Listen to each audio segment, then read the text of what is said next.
Shabbat Shalom. Shabbat Shalom. We are in Parashat Pinchas. Now Pinchas is very famous for the namesake, for Phineas himself. But as I look around and see Gabayim and service leaders and Torah readers amongst our many congregants here tonight, there is another outstanding reason why Parashat Pinchas is very, very famous. Anyone want to chime in? You might know it better as chapters 28 and 29 of the book of Numbers. Did he design the ark? He did not design the ark. That was Bitzalel, and Oliav helped out. The readings are the list of sacrifices for the various holidays, and they're read as a maftir reading on the holidays they refer to. When it is Rosh Chodesh, we read a little bit of this Torah portion. When it is Passover, we read a little bit of this Torah portion.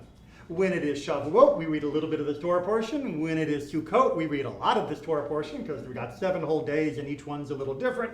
When it is Rosh Hashanah, we read from this Torah portion. When it is Yom Kippur, we read from this Torah portion. And even on every Shabbat in the Musaf service, we may not take out the Torah and read it, but there, tucked into the Amidah, is part of this Torah portion.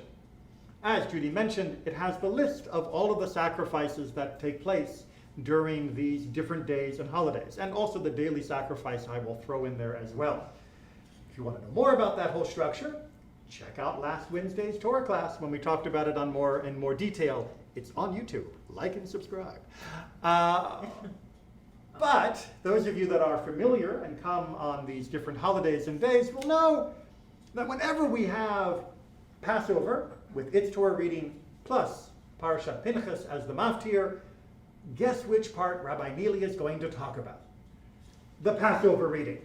When it is Sukkot, we're going to talk about the Sukkot reading, not so much about Pinchas. And that's because, no offense, I love, respect, and believe all of you very dearly in my heart. That's because most people do not find two sheep and 2 goats, and two bulls, and a bunch of wheat, and a bunch of oil, and we a sacrifice. I can already see your eyes glazing over. It's not, for most people, the most amazingly spiritually inspirational story. Of course, the story of the Exodus, the story of the giving of the Torah, the story of God sheltering us in the wilderness, the ethical commandments that go along with other holidays, all of that. Yes, give me more of that. The precise accounting of sacrifices, not exactly captivating. But that means we have to ask ourselves, why is it here? And at the risk of offending all of us, myself included, it's because we are not the original audience. Now, yes, the original audience was Jewish, and we are Jewish, of course, with their bull, and who was going to trade which animal to which, and how they were going to breed them. That was their conversation, that was their passion, that was their life. Now imagine you are one of those people. Imagine you are a person where the animals and the crops around you, this is your life. Everything you do is invested in that because it is through them that you will survive another year, that your family will survive another year. It is through them that you will have your joy and you will have your celebrations.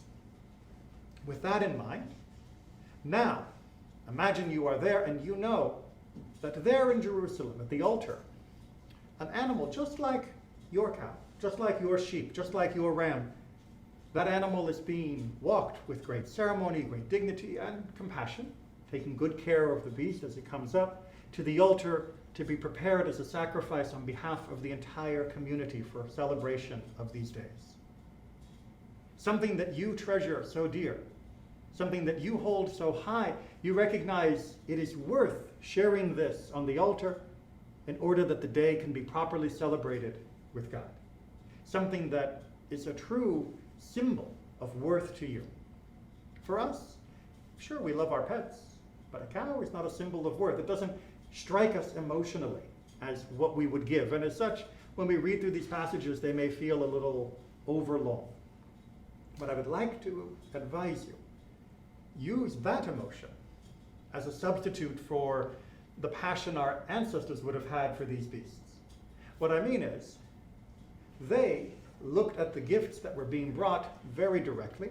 We should look at the gift that is being brought as well. But the gift that matters most to us now is not an animal. And it's not even cash. It is the most universal, non-renewable resource that is found in the entire world, and the thing that even in our modern world of plenty, we cannot add to, cannot increase, cannot do anything to have more of. Time. Time. We don't get any more time than we get. There is no way to buy time. There was no way to invest in time and then collect on your dividends when you are retired. Time is a constant, finite resource. For us, if we wish to celebrate, if we wish to acknowledge what we have, if we wish to make space for the joy of these holidays or any time that we are together in a Jewish way, our biggest sacrifice will be time. Making time on Friday night, making time Shabbat morning, making time to prepare and conduct a Seder with our friends and our family, making time to light the candles of Shabbat, making time to do all that Judaism asks us to do. Less than the money, less than the material trappings, it is the time that is truly sacred and special for each of us in our modern world. We may not resonate and connect to the animals and what that meant for them, but we can certainly resonate with what that gift of time means. But just as our ancestors knew that the animals were not being wasted through this slaughter, we can recognize that the time that we put into Judaism is not being wasted either. This is the time when we can be most alive, most filled with ourself and with the joy of living. It is through those moments of Judaism that we scrape away all of the other distractions of life that occlude what it is we should be seeing as special in this life. So give freely of that gift of time. Enjoy these long passages which may seem to be not exactly stimulating, and recognize in them a gift of time that you have given to yourself, because while you do this, there are no other distractions in your life. While you give yourself to the hearing of the Torah, while you give yourself to the chanting of the prayers, while you give yourself to any of our Jewish activities, the rest of the world fades into the background, and this time becomes the best of times. Shabbat Shalom.